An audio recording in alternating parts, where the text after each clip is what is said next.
ፕሬዝዳንት ታደሰ ወረደ ሓደሽ ስመታት ከም ዘጽደቁ ተፈሊጦሎም ኣይተ ከላላ ሓጋዝ ተኽሉ ድማ መሓዳሪ ዞባ ደቡብ ምብራቅ ትግራይ ኮይኖም ተሸይሞም ከም ዘለው ይሕበረሎም እቶም መሓዳሪ ካብ ሓደ ሰነ 2017 ዓመተ ምህረት ጀሚሩ በፕሬዝዳንት ግዚያዊ ምሕዳር ትግራይ ጀነራል ታደሰ ወረደ ኣብ መሓዳሪ ዞባ ደቡብ ምብራቅ ትግራይ ተገይሮም ሸይሞም ኣለው ዋና መሓዳሪ ዞባ ደቡብ ምብራቅ ትግራይ ኣይተ ከላላ ሓጋዚ ምስ ዞባ መሓዳርትን ወረዳታት ኣመራርሓን ድማ ናይ ምፍላጥ መደብ ኣሳሊጦም ኣለው ሓበሬታታት ከም ዘመላኽትዎ ጀነራል ታደሰ ወረደ ከቀርበሉ ጸንሐ ወዳድባን ሓቋፋይነትን ግዚያዊ ምሕዳር ሲዒቡ ሓደሽቲ ምምዕራያት ይገብር ከም ዘሎ ይዝግለጽ ካብቶም ሓደሽቲ ጽዲቅዎም ተባሂሎም ዝግለጹ ዘለው ሽመተ መሓዳርቲ ዞባታት ድማ ዶክተር ረዳ በርሀ ከንቲባ ከተማ መቐለ ዶክተር አብርሃም ሓጎስ ዞባ ምብራቅ ትግራይ ኣይተ ሽሻይ ግርማይ ድማ ዞባ ማእከል ትግራይ ኣይተ ወልደ አብርሃ ገብረ ጻዲቅ ዞባ ሰሜን ምዕራብ ትግራይ ኣይተ ግደ አዘናው ዞባ ምዕራብ ትግራይ ኣይተ ከላላ ሓጋዚ ዞባ ደቡብ ምብራቅ ትግራይ ኣይተ ዝናቡ ገብረ መድህን ድማ ዞባ ደቡብ ትግራይ ከም ዝኾነ እዩ ዝሕበር ዘሎም ብፍላይ ድማ በዞባ ደቡብ ትግራይ ምስ ሓቋፋይነት ግዚያዊ ምሕዳር ሲዒቡ ክቀርበሉ ዝጸንሐ ተደጋገምቲ ሕቶታትን ወቀሳታትን ዞባ ደቡብ ትግራይ ኣብ ምሕዳር ዝርከብ ኣይቶ ሃፍቱ ኪሮስ እቲ ዝተገበረ ድልድል ተቀቢሉ ወዲዮ ይተቀበሉን ግን ዛጊድ ዝትዋሃበ ርእይቶ የለን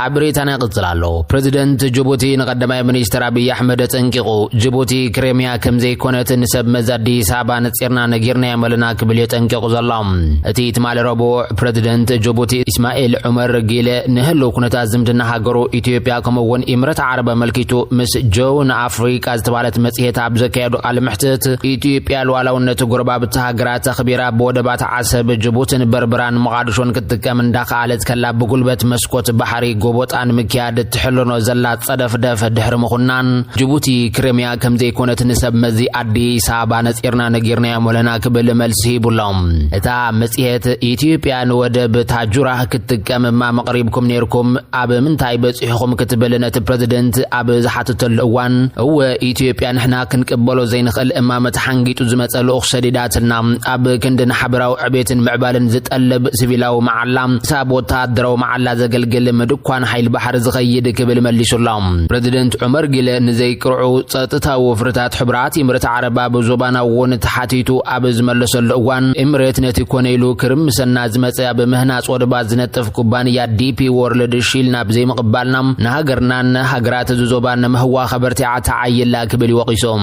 لعلواي ايتاما زورشو محلتات تورفيلد مارشال برهانو جولا بوغنم ببحري هون بمدرز فنو تنكوساتات زمكت سراوي تهانيص يخبلو تغليصوم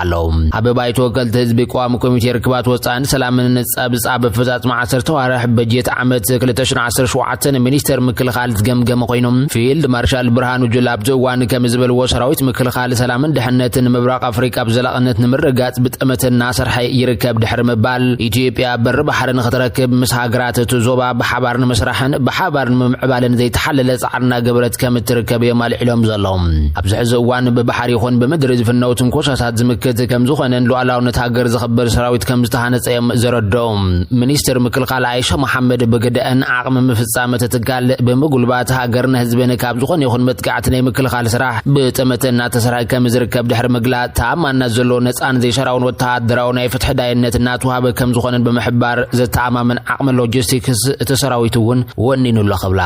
ገሊጸና አለዋም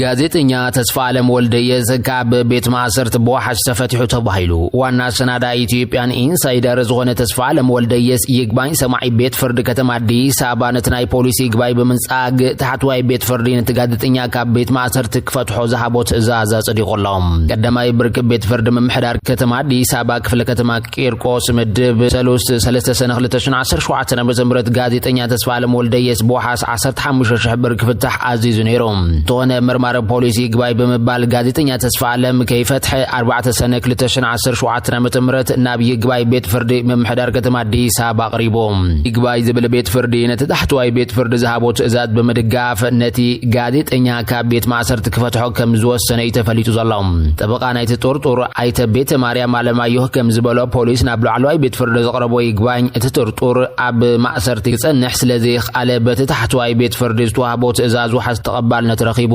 ተፈቲሑሎም ጋዜጠኛ ተስፋ ዓለም ወልደየስ ኣብ ዝሓለፈ ሰንበት ሲቪል ክዳን ብዝለበሱ ሓይልታት ጸጥታ መንግስቲ ፌደራል ካብ ቀጽር ጊዮን ሆቴል አዲስ አበባ ከም ዝተወስደ ዝገለጸ ሓበሬታ ብመንግስቲ ሃገር ናይ ሓሶት ዜናታት ኣብ ምዝርጋሕቱ ኣፍሪካ ዝብል ክስ ቀሪቡሉ ምህላው እዩ ዝንገር ዘሎ ጋዜጠኛ ተስፋ ዓለም ወልደየስ ሶሉስና በቀዳማይ ብርክ ቤት ፍርዲ ከተማ አዲስ አበባ ክፍለ ከተማ ቂርቆስ ቀሪቡ በዋሕስ 15000 ብር ክፍታሕ ፍቃድ ረኺቡ ቤት ፍርዲ ንክፍለ ፖሊስ ክፍለ ከተማ ቂርቆስ ተስፋ ዓለም ነትረቋሕታ ስለዘማልእ ካብ ማእሰርት ክፈትሑ ኣዚዙ መንባር ዋላ እኳ ተገለጸ ፖሊስ ፌደራል ግን ኣብ ቀይዲ ክጸንሕ ወሲኑ ከም ዝነበረ ዝረኸብናዮ ሓበሬታ ወስኹ ይዘረዳ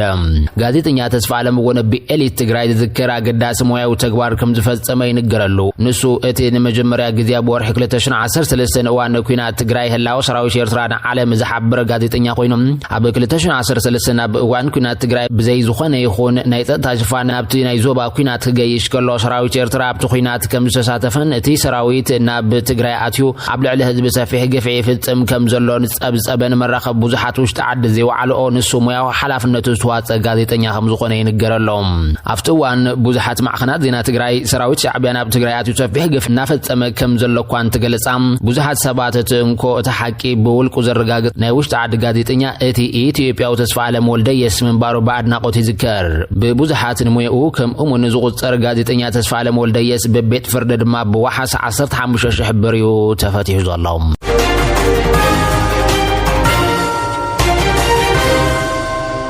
حبريتنا قطلالو زخبركم تملكتنا حوحات አዲስ አበባ ዝተዳለው መድረኽ ንምስታፍ ዝተገበረልጽ ኣውዒት ነጺጉ ፈለማ ኣፈጻጽ መውዕል ፕሪቶሪያ ይገምገም ክብል እዩ ምላሽ ሂቡ ዘሎ ኣመኻሪ ኮሚሽን ኢትዮጵያ በትግራይ ንምስጓም ዝኽእለ ኩነታት ንምፍጣር ምስ ፕሬዝደንት ታደሰ ወረደ ከም ዝተዛረበውን ይገልጹ ዘሎ ሃገራዊ ኣመኻሪ ኮሚሽን ኢትዮጵያ ንክልላዊ መንግስቲ ትግራይ ዝመልከት አጀንዳ ንምጥርናፍ ክሳብ 30 ሐምለ 2017 ዓ.ም ንምጥቅላል ምውጣኑ የፍሊጡ ዘሎ ዋና ኮሚሽነር ሃገራዊ አመኻሪ ኮሚሽን መስፍን አርአያ ንጋዜጣ ሪፖርተር አብዛሃቡ ሓበሬታ ኮሚሽነር ምስ ፕሬዝደንት ግዚያዊ ምሕዳር ሌተናል ጀነራል ታደሰ ወረደን ካልኦት ዝመልከቶም አካላትን በመዘራብ እቲ ኮሚሽን መረጻ ዳህሳት ተሳተፍቲ ወረዳን ክልልን ከካይድ ክሳብ 30 ሐምለ 2017 ዓ.ም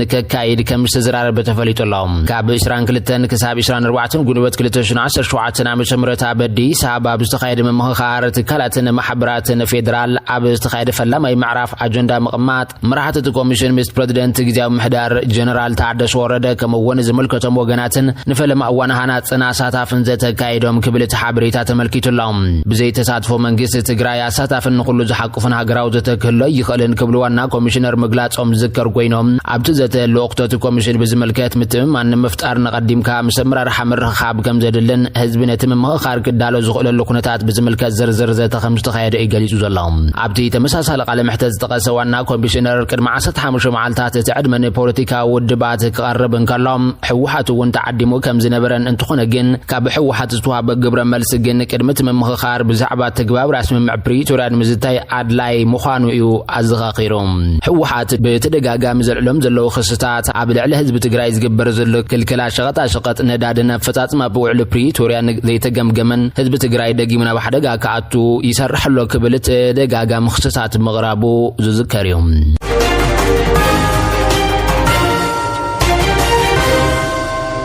ኣብቲ ንመበል 50 መዓልቱ ዝቐጸለ ህዝባዊ ተቃውሞታት ኣሜሪካዊት ከተማ ሎስ አንጀሎስ ፖሊስ ብጅምላ ሰባት ኣብ ቀይዲት ከም ዘሎ ፍሊጦም ከንቲባ እታ ከተማ ካረን ባስ ኣብ ገለ ማእኸል ክፋል እታ ከተማ ሰዓት ተኣውጃላ እቲ ናዕቢ በቲ ፕሬዝደንት ዶናልድ ትራምፕ ዘካይዶ ዘሎ ምህዳን ዝሕጋውያን ዝበሎም ስደተኛታት ዝተበገሰ ኮይኖም ትራምፕ ነቲ ዕግርግር ንምህዳእ ብሰሉስ 14,000 ኣባላት ሓልዋ ሃገር ወይ ድማ ናሽናል ጋርድ ከምውን 700 ምድሪ ባሕራውያን ወይ ድማ ማሪን ናብታ ከተማ ዋፈሩ መእዛዙ እዩ ተወሳኺ ተቃውሞታት ተስዒቡ ዘሎ ኣመሓዳሪ ካሊፎርኒያ ንውሳነቲ ፕሬዝደንት ኣብ ልዕሊ ዲሞክራሲ ዘነጻጽር መጥቃዕቲ ክብል ክኹንነን ከሎ ትራምፕ ግን ነቲ ስጉምቲ ነታ ሃገር ሓራ ንምውፃእ ዝተወሰደ ምዃኑ እዩ ዝምጉስ ዘሎ እቶም ሰባት ናይ ምእሳር ሓላፍነት ዘይብሎም ኣባላት ሰራዊት ንሰብ መዚ ኢሚግሬሽን ፖሊስን ንምስናይ ንምድጋፍን እዮም ተዋፊሮም ዘለው እቲ ኣብ ዝቕጽል ፕሬዝደንታዊ መረፃ ሕጹይ ሰልፊ ዲሞክራሲ ኮይኑ ክቐርብ ዓይን ወዲቑሉ ዘሎ ኣመሓዳሪ ካሊፎርኒያ ጋቪን ኒውሳም ትራምፕ ተወሳኺ ወተሃደራት ምውፋሩ ነትኹነታት የጋድዶ ከም ዘሎ እዩ ዝኸስስ ዘሎ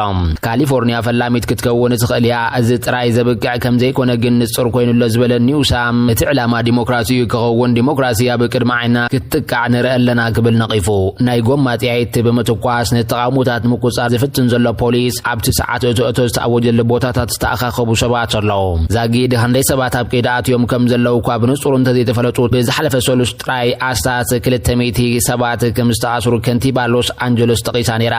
ኣቀዲሞም ዝተኣስሩ ብ10 ዝቁጸሩ ሰባት ምንባሮም እውን ጸብጻባት ክሕብሩን ከለው ትራምፕ ንሰላም ከተማ ከም ዝዘረገ ትነቅፍ ከንቲባ ባስ ህድኣት ከተማና ናብ ንቡር ክምለስ እንተኮይኑ ምምሕዳር ትራምፕ ነቲ ዝግበር ዘሎ ሓድን ኢሚግሬሽን ደው ከብሎ ጸዊዓ ኣባል ኮንግረስ ዝነበረት ከንቲባ ካረን ባስ ከም ሓንቲ ካብ ኣባላት ኮሚቴ ጉዳያት ወጻኢ ብምዃን ምስ መሳርሕታ ዝኾኑ ኣባላት ባይቶ ኤርትራዊ ኣሜሪካዊ ጆን ንጉሰን ሶማላዊት ኣሜሪካዊት ኢልሃም ዑመርን ኣብ 2019 ናብ ኤርትራን ኢትዮጵያን በፂሓ ምንባራ ይዝከር ነቶም ተቃውሞታት ዘስምዑ ዘለዉ ዜጋታት እንስሳታት ክብል ዝገለጸ ትራምፕ ብወገኑ እቲ ሕንፍሽፍሽ ክግታ ኣሎ ብምባል ኣብ ወተሃደራዊ ማዓስከር ፎርት ብራግ ኣብ ዘስምዑ መደረ ወተሃደራት ንኣመሓዳሪ ካሊፎርኒያን ፕረዚደንት ነበር ጆ ባይደን ዘለዎ ተቃውሞ ከስምዑ ከተባብዕ ተሰሚዑ ነይሩ ነቲ ተቃውሞታት ናብ ካልኦት ክፍለ ሃገራት ከተማታትን ኣሜሪካ እውን ክልሕም ጀሚሩሎ ኣብ ከተማ ኣትላንታ ጆርጂያ ድማ ብኣማይ ዝቁጸሩ ሰባት ተቃውሞታት ንምግላጽ ናብ ጎደናታት ከም ዝወጹ ምስ ፖሊስ ከም ዝተጋጨውን ጸብጻባት ሓቢሮም ኣለዉ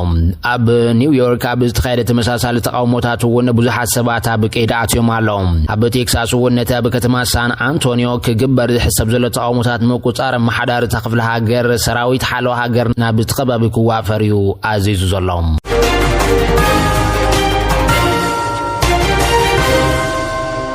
ኣብ ጋዛ ልዕሊ 900 ኣብያተ ትምህርቲ ከም ዝዓነዋ ተፈሊጡ ኣብ ጋዛ ዝተኻየደ መጽናዕቲ ከም ዘመላኽቶ ልዕሊ 900 ኣብያተ ትምህርቲ ጋዛ ከም ዝዓነዋ ኣረጋጊጹሎም ሓደ ናጻ ኣህጉራዊ ምርማሪ ኮሚሽን እስራኤል ንቤት ትምህርትን ካልኦት መንነት ጋዛውያን ዝገልጹ ባህላውያን ሃይማኖታውያን ቦታታት ኣዕኒዋ ክብል ብምኽሳስ እቲ ብወደቡ ሕቡራት ሃገራት ዝተኣዘዘ ካብ ወገናውነት ነጻ ከም ዝኾነ ዝገልጽ ኮሚሽን ዘውፅኦ ጸብጻብ እስራኤል ኣብያተ ትምህርትን ሃይማኖታዊ ትካላትን ብምዕናው ኣብ ልዕሊ ፍልስጤማውያን ምጽናዕቲ ዓሌት ትፍጽም ከም ዘላ ይዝገልጽ እቲ ኮሚሽን ኣቀዲሙ ዘቕረቦ ጸብጻብ እስራኤል ኣብ ጋዛ ትካላት ጥዕና ብስርዓት ብምዕናዋ ኣብ ልዕሊ ፍልስጤማውያን ተግባራት ምጽናዕቲ ዓሌት ከም ዝፈጽመት ምግላጹ ስዒቡ ቀዳማይ ሚኒስትር እስራኤል ቤንያሚን ኔታንያሁ ብወገናዊ ጸብጻባት ወገናውን ጸረ ሰማውያን ክብል ነቒፎም እዚ ቀዳማይ ሚኒስትር እስራኤል ድማ ቀዲማ ካብቲ ኮሚሽን ከም ዝወፀት ብምሕባር ኣቦ ወንበረቲ ኮሚሽን ላዕለዋይ ኮሚሽነር ሰብኣዊ ምስላት ሕቡራት ሃገራት ነበር ናቪ ፒላይ እስራኤል ኣብ ጋዛ ተወርዶ ዘላ ጉዳት እናወሰኸ ንኽኸይድ ንዕዘብ ኣለና ኢሎም